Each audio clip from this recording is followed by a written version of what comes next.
Welcome to our annual pilgrimage to Geneva. Not for Watches and Wonders, but for Geneva Watch Days. I am caffeinated, I've had a sleep, I've had time to compose myself, not decompose myself like the other chap that's on the line here. But it's been a whirlwind adventure. For the past week, we have been across in Geneva. Dave is slightly to the side, he's still in Switzerland, I'm back in Scotland, but we're here today to talk about tons of fantastic new releases. So many that we're just going to get straight into it. We're probably going to chop this episode down the middle, 50% for the first 2 days, 50% for the remainder, because all the great stuff happened on day 1 and day 2. But here we are. Welcome to the Scottish Watches podcast. How are you, Dave? You look... David is broken, I think is possibly the only suitable word to use for it. But Ricky, what did you get up to? What did you see the day before I arrived? Tons and tons. I decided to turn up early to get acquainted with the place, to try and acclimatise to the temperature. It worked for the most part, and the first thing I did was to head down and see the folks at the Mad Gallery in Geneva. That's where Max Busser's crazy creations live, and his collaborations with different artists, not just in timepiece land, but the sort of stuff you would see in museums that you might see in private collections. And we wandered in there, myself and my good lady, and we had a look at the new Mad 1. So the Mad 1S, which is a slimmer, smaller profile version using a new Swiss movement versus the old Maiota that is hard to come by nowadays. And the thing with it is a lot smaller on the wrist. Initially, with the photos, I disliked it. I preferred the original. I thought part of the appeal of the Mad 1 was the fact that it sat there like a UFO on the wrist. It had presence and it attracted eyeballs from across the room. The new one, it sat beautifully on the wrist. Perhaps more so than the original. It didn't quite have the same presence, but to the layman, to somebody looking at you who's never seen a Mad 1 original, it definitely jumped out. We got to look at the blue edition, which again paled, no pun intended, into insignificance versus the OG blue, which I loved and fell in love with day 1. It was great. It didn't match up in my mind, but again, to anybody else or to the avid watch collector who's looking to get into MBNF Mad 1 territory for a low price, definitely one to look at. And obviously, if you're part of the tribe, if you're one of the MB and friends, you can get yourself a little purple number. So we had a look at that. Then we caught up with a friend. That was, I believe, Keith eBay, who I should have arrived at this point because we were meant to all be going out for lunch.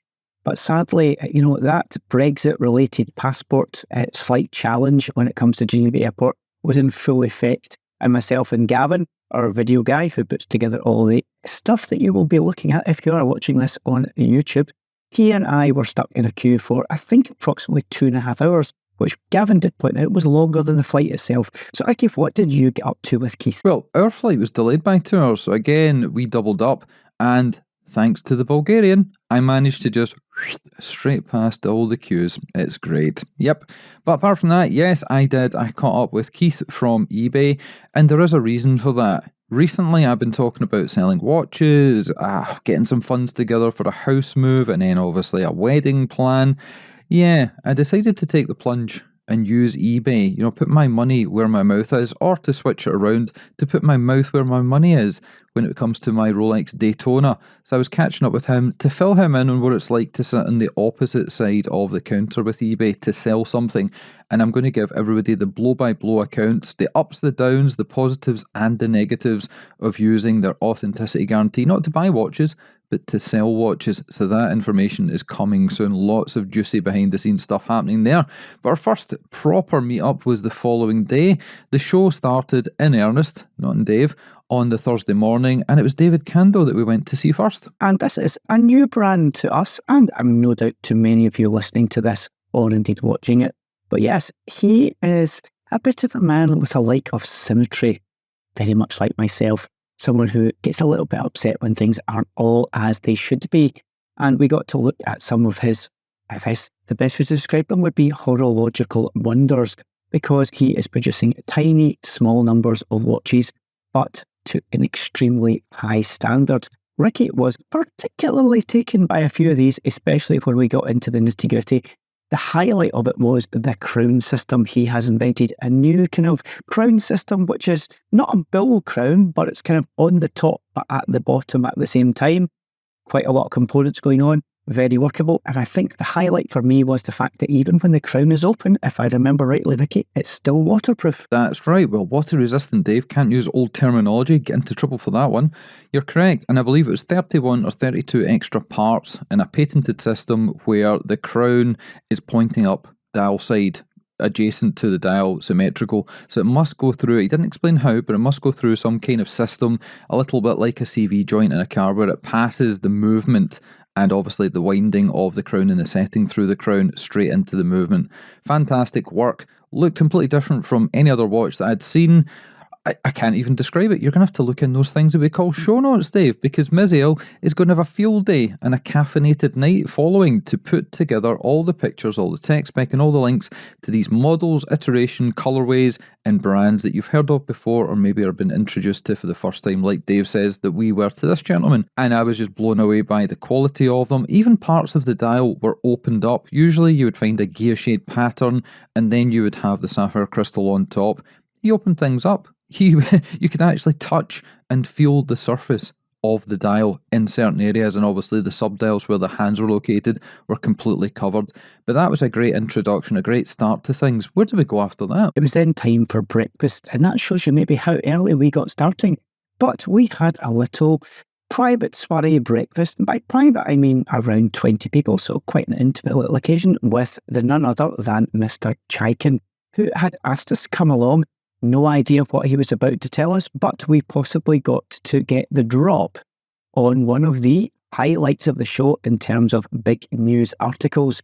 And I don't know about you, Vicky, but it got me thinking, or is that how you pronounce it? Something like that, Dave. You're playing the game even though you're under the weather today with the puns. So, like Dave says, we got an email saying, hey there, would you like to come to breakfast with Konstantin Chaikin?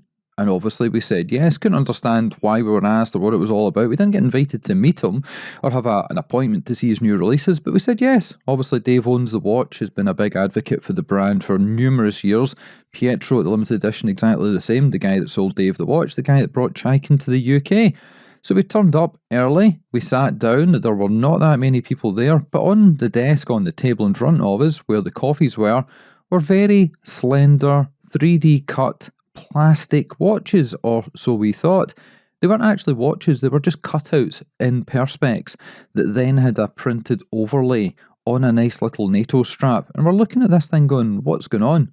Chaikin then marches into the room, starts a PowerPoint presentation and begins speaking to the amassed audience in a very clear and easy to understand English, although with a Russian accent. And this is brilliant because 2 years ago when we first met him, he couldn't speak English at all. Well, still better than me and Dave, but not at all.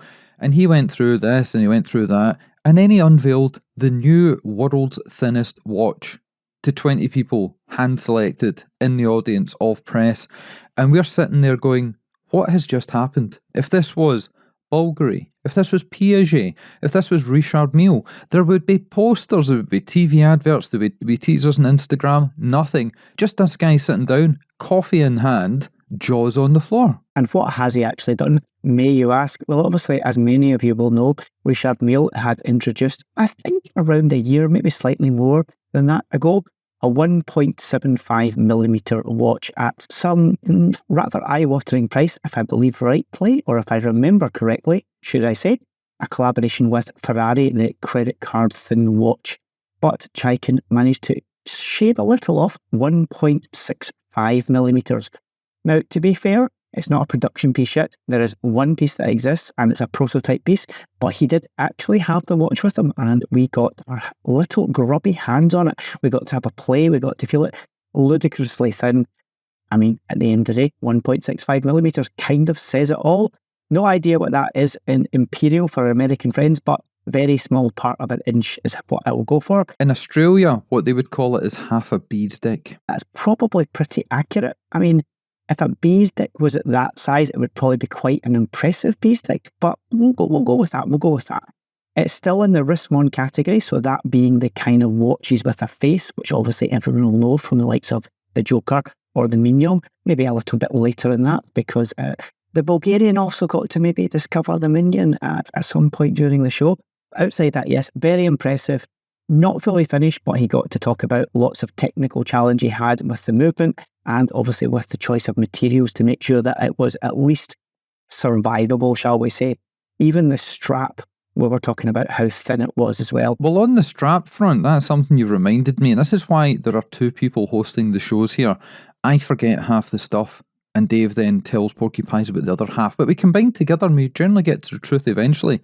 And the strap was something that he also spent a bit of time about because he didn't want his watch bending and having difficulty, so he created a brand new strap design to go along with it. I think it was super cool. I think he also pulled off one of the little kind of marketing tricks, highlights of the show, which was those little plastic cut out of a piece of Perspex watches that everyone had at their breakfast place, which had a kind of print or a sticker on it and it's not thinking, it's the Thin King. And he had these out with a NATO strap.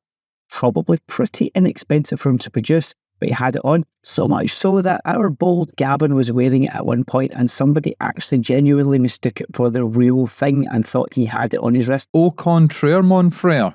Gavin was stopped 9 times, 8 or 9 times in total, and he was only there for 2 days. And in actual fact, I was wearing the kiddie-on version of it when we went to see Matthew up at Ulysse Nordan the following day. And his press guy got a photo of us, put it on Instagram, and nobody commented about the fact that we were there chatting with him. They commented on the fact that I was wearing that watch, and it wasn't. It was the fakery. But the thing that got me was Chaikin walked in wearing a t-shirt, and he nonchalantly announced the world's thinnest watch, reminding me of the guy from Turkey at the Olympics just walking in and going, click, done. Well, we didn't actually get our breakfast because we had to get our motors on because Ricky, as per usual, had filled the calendar to the gunnels and we had to get ourselves from the location where breakfast was meant to be being served to a hotel room that we were going to get some water at. But we got to look at some lovely watches. We went to visit Bélanger, a brand that we visited at least a couple of times over the last couple of years. We got to look at their watches. I think Ricky quite likes these. They are not maybe aesthetically my thing. Technically, I'm quite into them, but Ricky does rather like them. I do, and I like them for multiple reasons. One of the things I like is when people don't like something for no apparent reason, or a reason that doesn't make sense. And a lot of people discount this brand because they look a little bit like Richard Mille. They look a little bit like this company, Aventi, or even in the low-end Nubeo watches. Now, they deliver high-quality movements, fantastic design, crazy calibers, and an aesthetic that is very, very unique when you compare it to every round watch, every square watch. And the stuff that they've got going on inside, they use the golden ratio for the designs. The team behind it is a husband and wife team that were in the financial industry and decided to move into watchmaking later on in life. And they've got their whole family involved in things. So it's always lovely to sit down, look at the latest creations, and actually take them out onto the balconies in Geneva and get some sunlight on them because the sapphire crystal in the front and the back allows you to see right through. So caught up with them. I actually caught up with the gentleman in charge behind the scenes at night time at one of the press events in the big tent at Geneva Watch Days.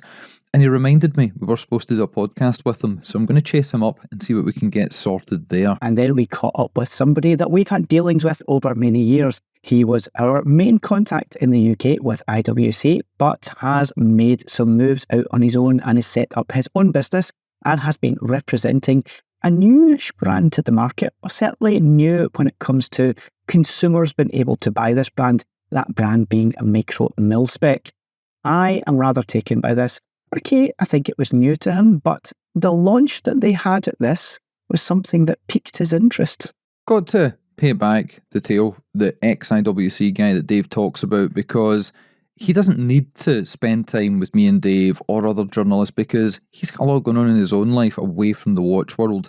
But he always takes a few hours out whenever he's nearby to catch up with us in real life, and it's of no importance to him. It doesn't benefit him at all. But when he told us about this new brand, we were quite intrigued because I'd seen the pictures, seen them scrolling past on Instagram, and you can never really tell how good something is from a render. Then we saw some real pictures of them, then we got to really play with the watches last week, and I love the aesthetic. Not the early ones, not the prototypes, not the ones that they maybe devised in collaboration with other people, but the one I've got my eye on, it looks like the sights in a gunship, in a simulation, perhaps back in the day in the Commodore Amiga or something like that. And I love the look, I love the colourways, and I love the price because these aren't 10 grand watches, they're not even 5 grand watches. They come in very pocket friendly and they have a whole host of designs to choose from. So yes, we are recording a show with them. They wanted to record live, but we tried that last year with somebody and it failed. So we're going to be recording with those guys sooner rather than later. And we will get deep into it. Let's not talk too much just now because we don't want to ruin their story, which is a little bit unique and a little bit different, and they've kind of done things back to front, shall we say. But let's leave that for when we have that episode, which will hopefully be ringing in your ears in the coming weeks, or only a few short months. Then from there, though, we did get to catch up with a brand that we caught up with, I think almost 1 year ago when they were about to launch, and now they have launched and have been taking on board some of the advice that many of their customers and fellow watch enthusiasts have given them. And I think they were a few weeks away from actually going to market and allowing people to purchase their first re-edition of a classic from back in the 50s, 60s. That watch, I believe, if I'm correct, had sold out. And they have their kind of follow-ups and various iterations, little tweaks, if I believe. Maybe their logo's been tweaked a little bit. Couple of little other things they've done, just following feedback, which proves they're actually listening to the people who pay their bills. A few grand, not exactly sure exactly. Show notes of your friend, details in the YouTube description, details in your podcast player. That'll take you to our website. All the details will be there. Thanks to Miz, or you'll get sacked. Yeah, Amida, loved having a look at their casket-styled watch that had the green light from Max Busser. We were told when we met them 6 months ago. That seems to be the case. We checked with him. And they will be releasing different colourways, different things over the coming months because the first range that they dropped earlier in the year was a massive success. And they did take feedback on board. They have made the logo smaller. They have changed a few tiny little things that nobody will be annoyed about once they receive their deliveries. They'll be very happy about it. And the packaging has been changed too. Again, reminiscent of a 60s and 70s style. So have a look in the show notes or watch the YouTube video once the audio drops, because I am going to be doing the video edit on this one because Gav is busy and I need to go through 2 DJIs, 1 Nikon ZF and an iPhone full of footage.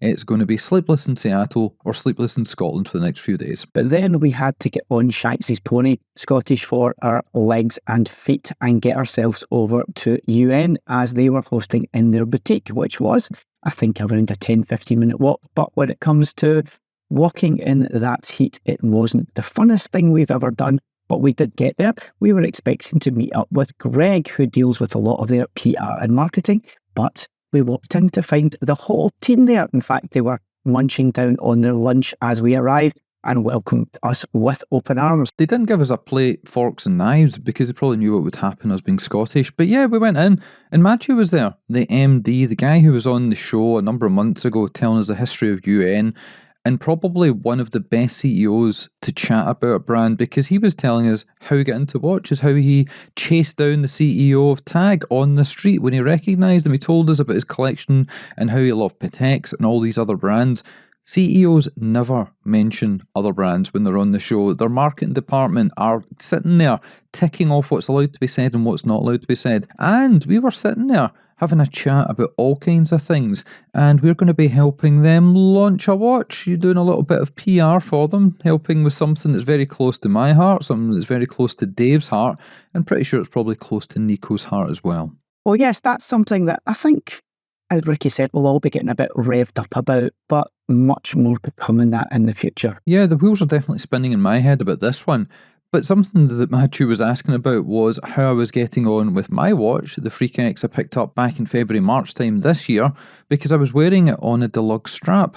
And this seems to be a common thing. So many people were kicking around with Ken's Crazy Creations on their wrists that we got to catch up with him later on. Well, we'll get to that. That's later on in the day. But yeah, keep your eyes on your listener, Dan, because they're doing... I have to stop you there, Ricky. I think I need to put the brakes on this at the moment because we might let something out of the bag. Okay, we're under starters orders, but we'll keep stum on that one and we'll move on to something else. So that next thing is something rather fruity in many ways. Very much hyped by a couple of brands before the event. Possibly the launch event of the launch event. Forgetting the world's thinnest watch because there was no preamble to that. That was a crazy out of the blue thing that we got to experience in real time. Whereas Studio Underdog and Moser getting together, that had been on the cards for well over a year, put together behind the scenes with our good friend Andrew Morgan from Andrew Morgan Watches. And we knew what was kind of going on, but again, when it's people we know and we know something's happening, we don't tend to ask too much because we want to kind of be involved in the unveiling process. We enjoy this as much as everybody else, and we don't want to know the ending to a story before it appears on the big screen. But we did see the box in the main Geneva Watch Days tent or marquee. We did take some pictures of it. We put it on Instagram. It was out in the open. And we got a lot of hate on social media. Oh, Rich says he's unveiling this at 3 o'clock. Why are you guys blowing things apart and breaking embargoes? Well, then we turned round and outside there was an ice cream seller. And before, back in the day, Rich was obviously releasing pizzas with the Pizza Watch. He had a guy there making passion fruit ice cream.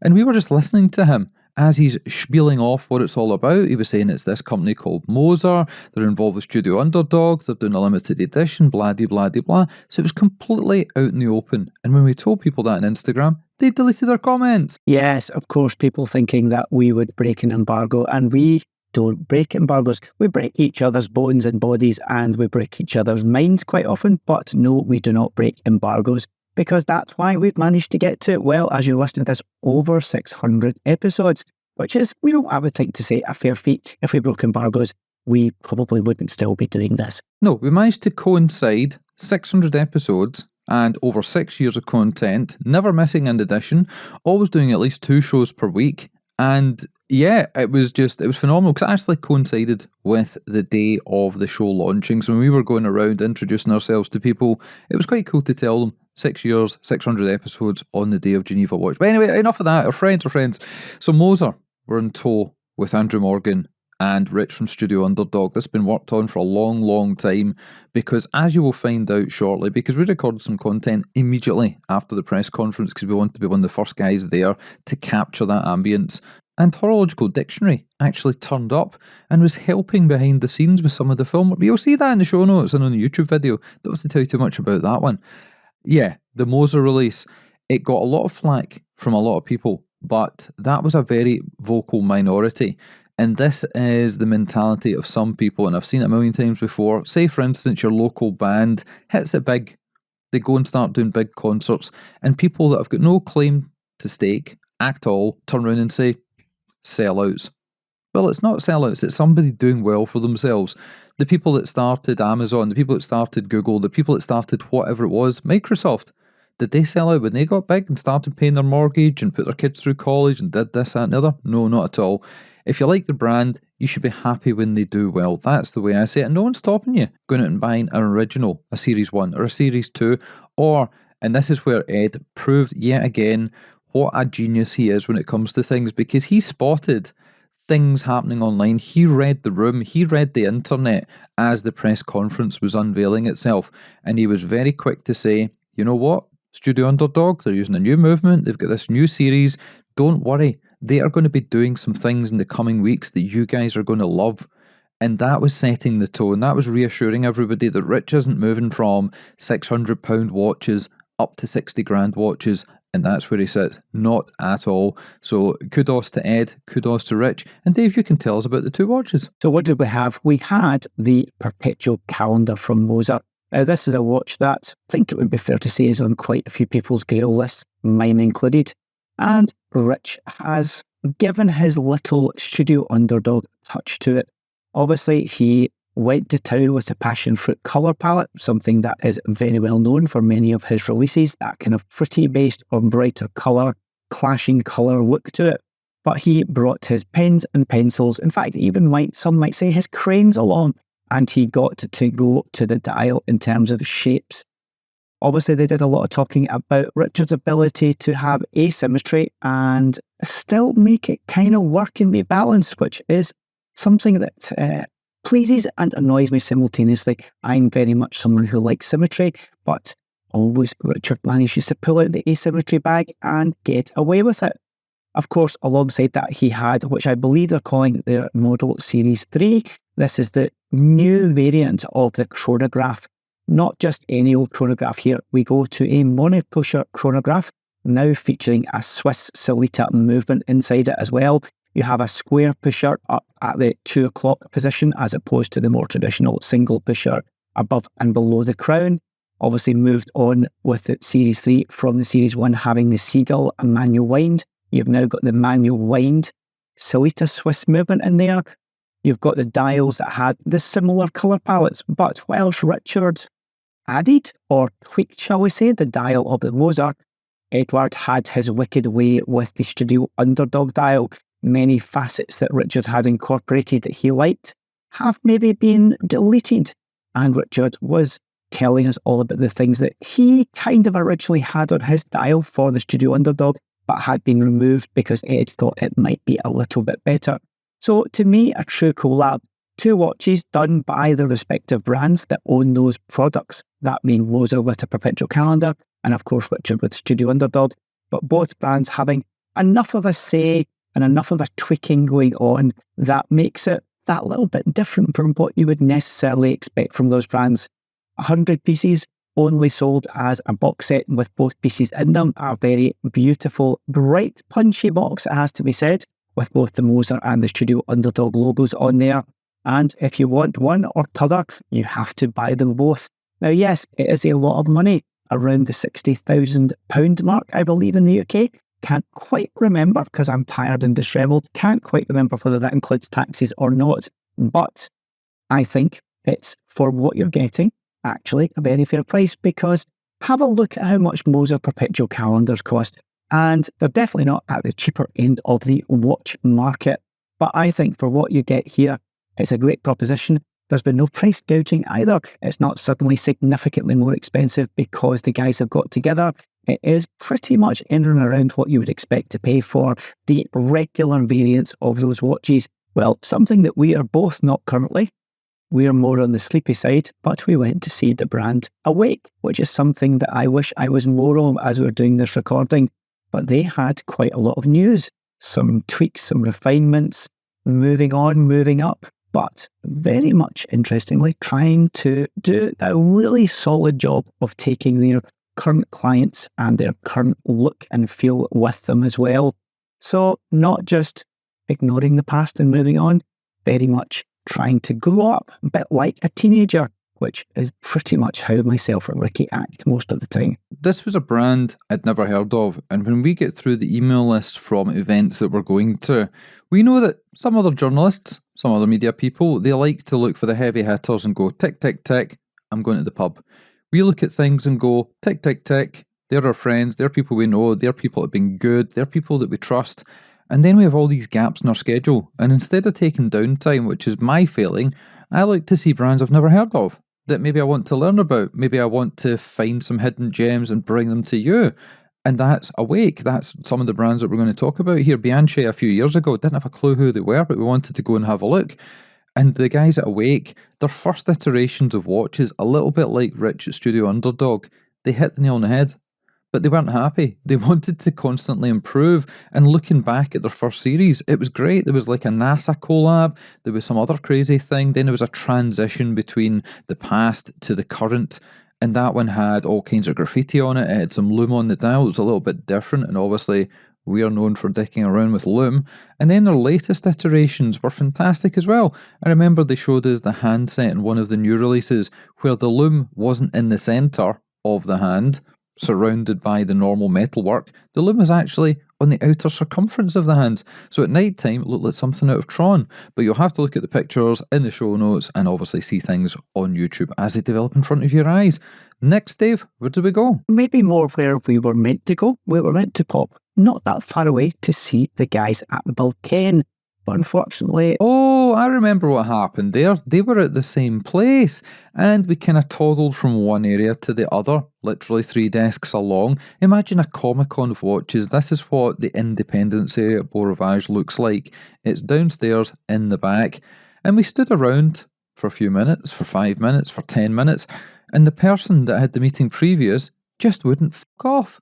So we stood there, we made ourselves known, We wandered up, we waited, and then we thought, you know what? We've got better things to do with our lives, so we went elsewhere and we got ready for a crazy cocktail event. We did. And as we've talked about, at a degree of length was the Studio Underdog and Moza collaboration. They had their launch cocktail party.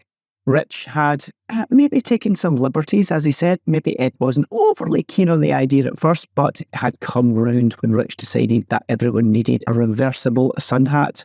Obviously, the purple and the mustardy yellow colour that feature heavily on these collaborations and with both logos on it. And we ended up at a rather refined cocktail party in the Beau Rivage at the location that both Studio Underdog and mainly, of course, Moza had their booth or their area for exhibiting over the show.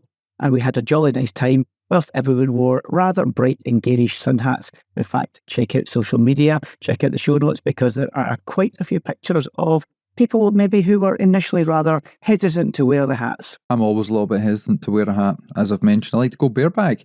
But it was a great event. It was upstairs. It was a crazy location.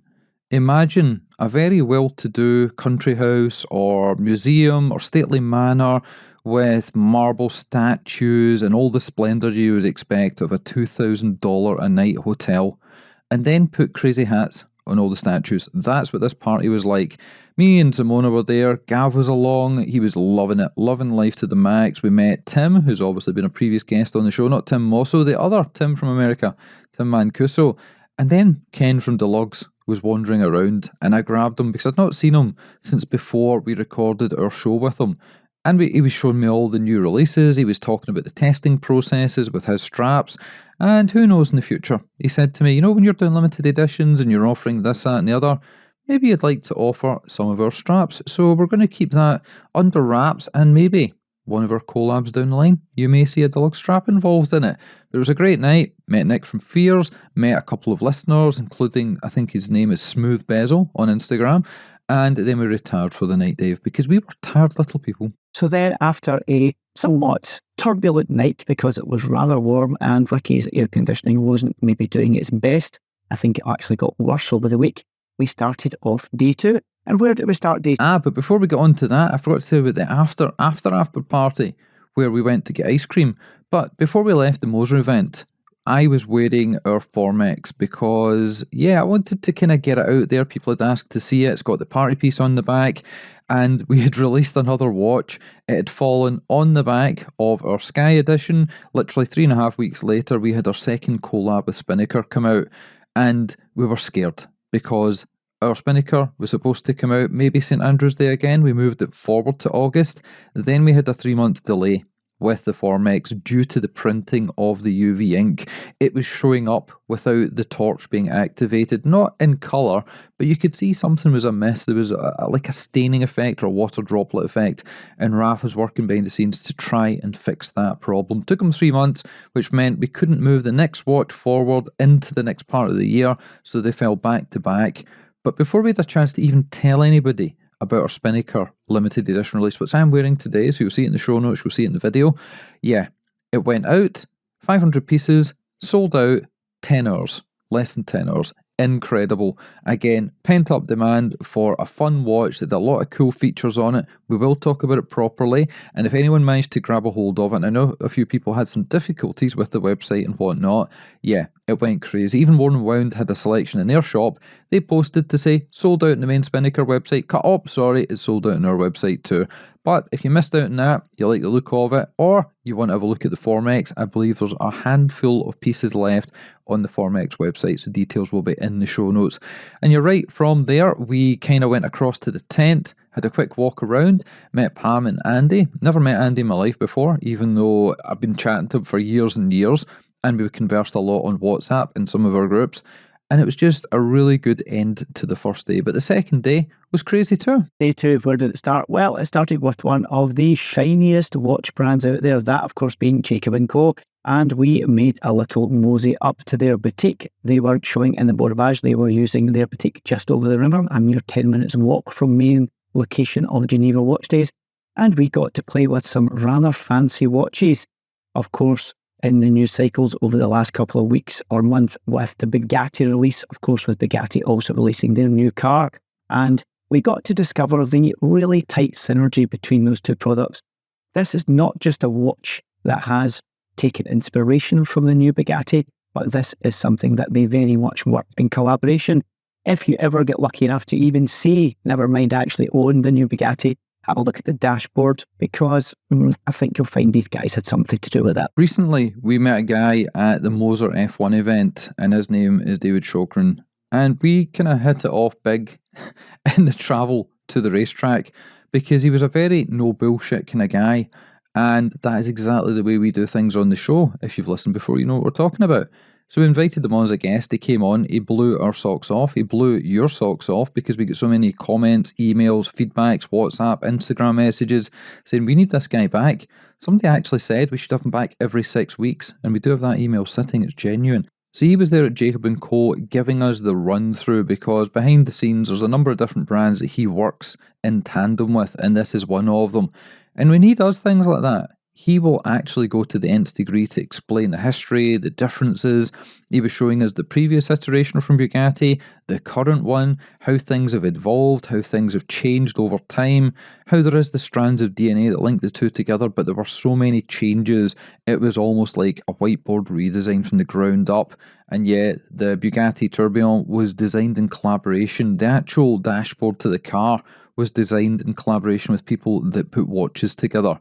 So there was a massive amount of synergy. It wasn't just taking a logo and splattering it on a watch and saying done deal. Great catching up with him. We also got to look at the new version of the oil pump, a watch that I absolutely adore. Loved seeing it a couple of years ago in Dubai, at Dubai Watch Week for the first time.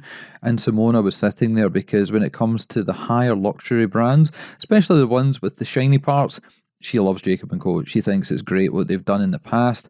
And over the previous years, we've met the watch designers, the watchmakers, and they've told us this story. They've weaved it all together. So there are many levels to what the guys at Jacob & Co. do. It's not just glitz, glamour, Beyonce, Rihanna wearing this, that and the other.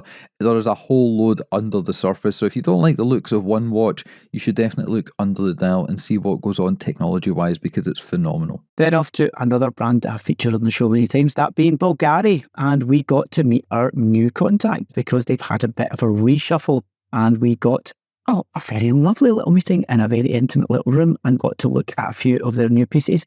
And no, not just the pieces that cost eye-watering sums of money, which of course they have plenty of within the range, but some of the very attainable and affordable pieces that start at much more accessible pricing.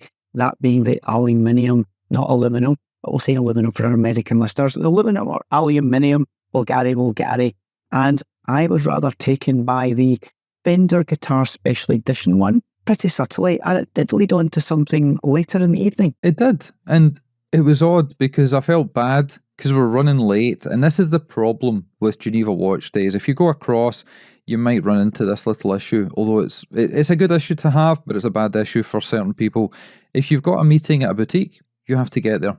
Once your meeting finishes, you have to get to the next thing. Meetings are 30 minutes each. So as Dave said, we had 10 minutes to get from one place to the other, and then 10 minutes from that place back again, which doesn't leave you a lot of time within a half-hour window. So we were 20 minutes late to our Bulgari meeting, and I thought they were going to hit the roof, because they've got lots of people to see. They're a huge brand, esteemed. People love them for all different types of reasons: jewellery, accessories, watchmaking, all that together. And they couldn't have been nicer. I felt terrible, but they couldn't have been nicer. And yes, Priscilla was showing us all the new releases. I actually liked not the aluminium Bulgari with the guitar tie-up. It was the green one I liked with the gradated dial. I thought that was stunning. And again, like you say, £4,000, £5,000, dollars, not crazy money. You know, they do stuff at low entry point prices up to Octo Finissimo, and then it goes mental. But yeah, they had a sketch edition, which wasn't the one we talked about a couple of years ago, but a new version of that in the Octo range, and they had all these different colorways, and they had some really funky, chunky black numbers that when you looked at them, you thought, okay, maybe carbon, maybe ceramic. You put it in the wrist, you could feel this. It was an anchor. And of course, it wouldn't be Bulgari if we didn't get to see the Serpenti. Something that our little Bulgarian friend gets very excited about when they come out, because again, she does like the shinier things in life, it has to be said. And we're not just talking about my head. Indeed, because by that point in the day with the heat, your head had got maybe shinier than you would like to have been But of course, we had that quick visit. They very kindly made sure that they had some time with us. But we, of course, had to be careful because we didn't want to be that party that kept making everyone else late for their appointments as well. So we made our way quickly from there along the road to see residents. We did, and our first meeting was with them a year ago where we got through the range. But my memory fails me more often than not. Gavin was new to things, so I asked our contact there, Fred, to go through the motions and explain things once again, and he did. He took us from the entry-level watches right the way through to the crazy stuff with the E-crown and the electronic gubbins that links together and looks a little bit like BB-8. It was good seeing how they've developed, how they've stayed in their lane, but also expanded slightly into different areas. Full loom technology on the dials, new colourways, their oil-filled ranges versus their normal production models, and how they've also grown their manufacture, how they're producing more models and are dealing with the demand and looking for extra retailers across the land. So stay tuned, we might be doing a show with them shortly. Then on to see a favourite, Frederic Constant. And they are in a slightly different location, not too far away luckily, but we had to get in the elevator to get up to the upper floors where they were showing, and we got to sit outside and get a little bit of fresh air along with some refreshments whilst we saw some of their new releases. But of course, they were also showing off a few Alpina watches, obviously with both of those brands falling under the larger ownership of the Citizen Group. Simona also maybe caught sight of one of her favourite watches when we were there. Probably her favourite watch of the show, because on the flight back when we were on the plane, I did ask her to kind of recap what she thought, what her favourites were.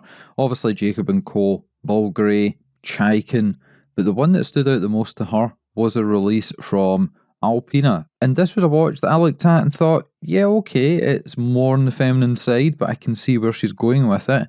And the price point was not insane. That was the first thing. And we were just handed watch after watch after watch. Some of them blew us away. Again, the price point versus what you get with Frederic Constant is incredible.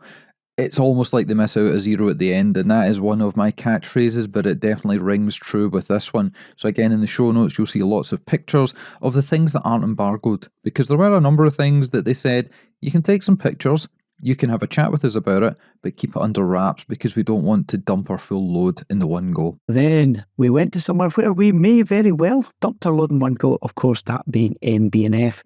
We had Max on the show a mere few weeks ago. Check out the show notes for a link to that one, where only a few days after that show, a few pieces of big news dropped.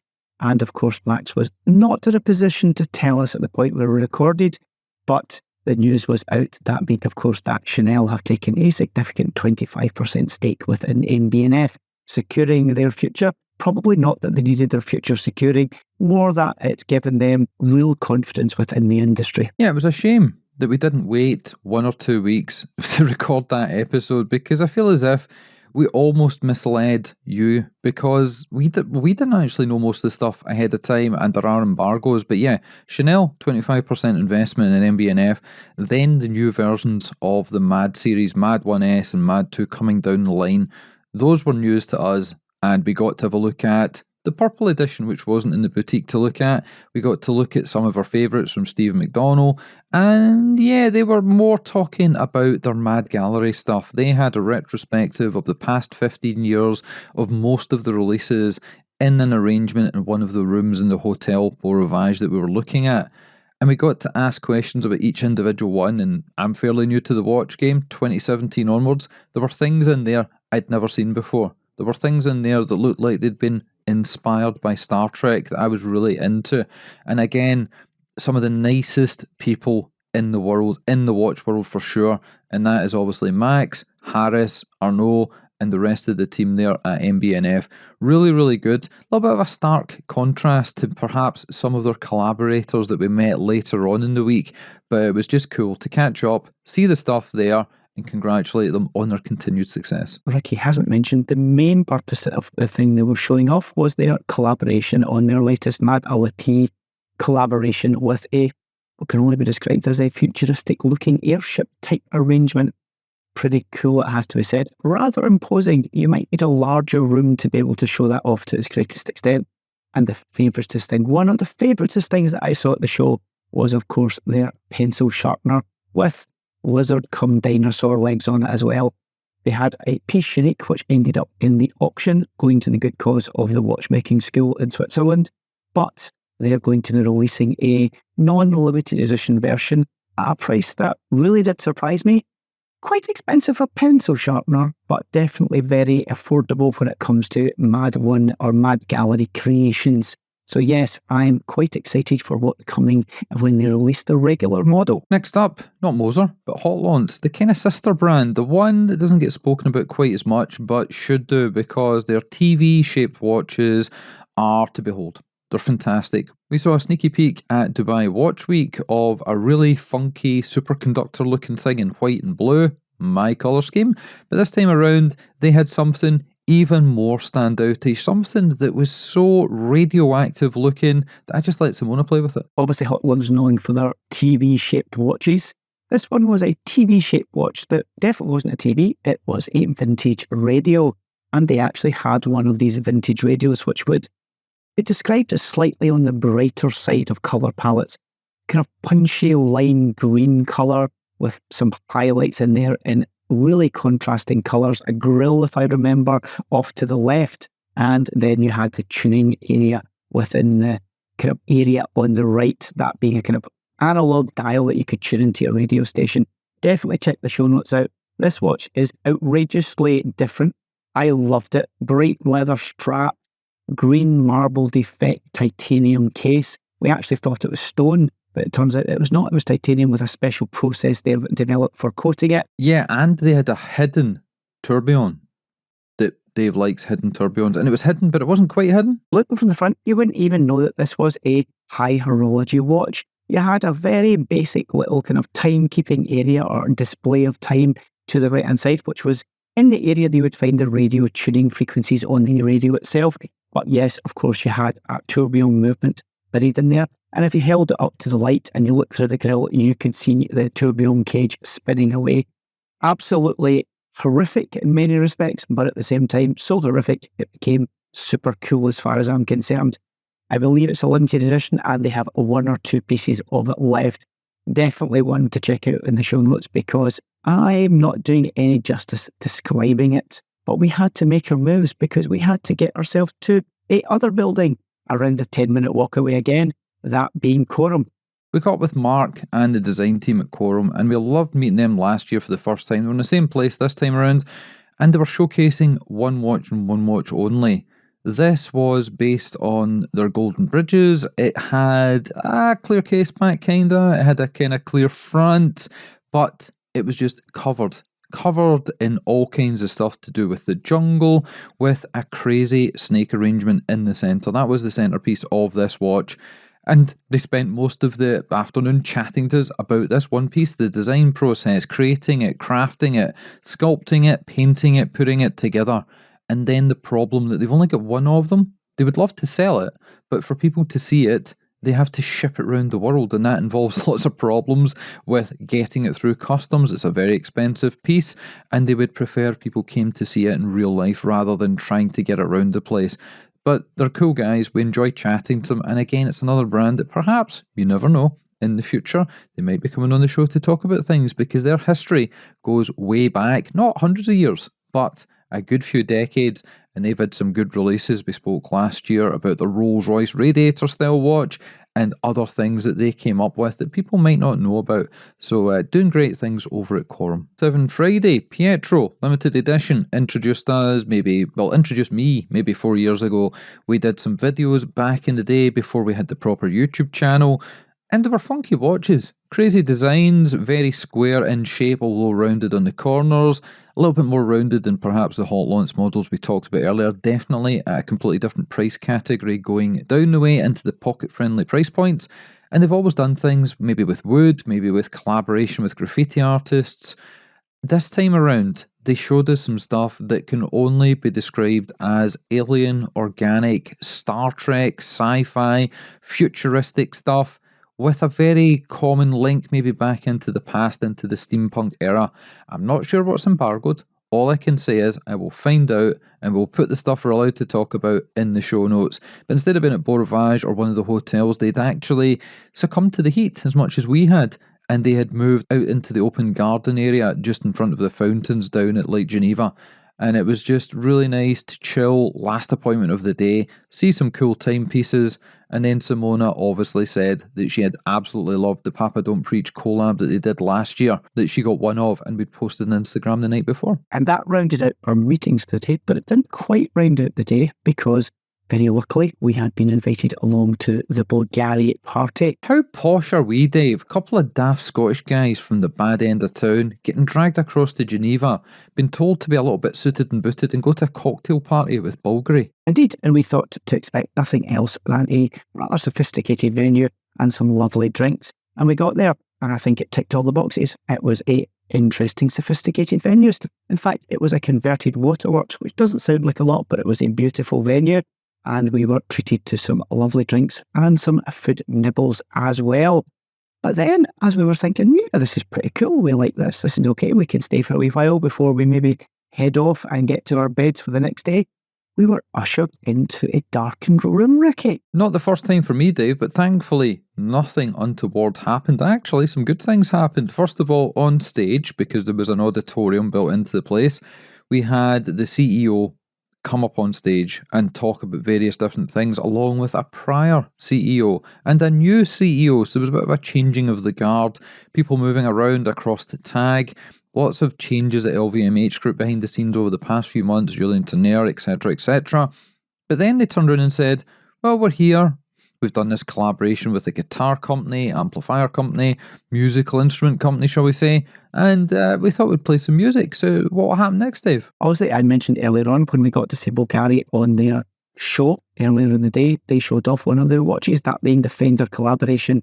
And we thought to ourselves, something's afoot here, because there was quite a lot of stuff on the stage, kind of like what you would expect to see at a gig.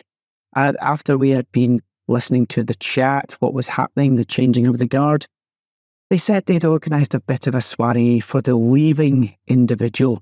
And what, in fact, they had done was got Johnny Mark. Obviously, if you're into the music of a certain genre and of age, you will know that name from The Smiths. And he came on stage with his band and proceeded to knock out, in a good way, quite a lot of the famous songs that many followers of The Smiths will know. So a lovely little treat to round out the evening, but a tiring day we had had. So we didn't stay for any significant after parties. We listened politely for a period of time, and then we made our exits so that we could get to our bed to be fresh for day 3. And I think day 3 is where we're going to pick up and start the next episode from. You're exactly correct. So definitely subscribe, definitely follow, and definitely check out our next episode. It will not be an interview with somebody. We're going to run these back to back to get through the Geneva Watch Days content as quickly as possible before people get a little bit annoyed with it. Because we've got our take on things, we perhaps see things differently from other journalists, other media, because this isn't our bag. We're enthusiasts first, we're definitely not experts, but we love to check things out and then relay that information, take it to you, so you can look through it and say, yeah, I quite like that, I want to find out more. And finding out more is what the show notes are all about, so definitely go and have a look at them and follow the links, that'll take you to the right places. And I think that's it. So thanks for listening, thanks for watching, and we'll catch you in the next episode.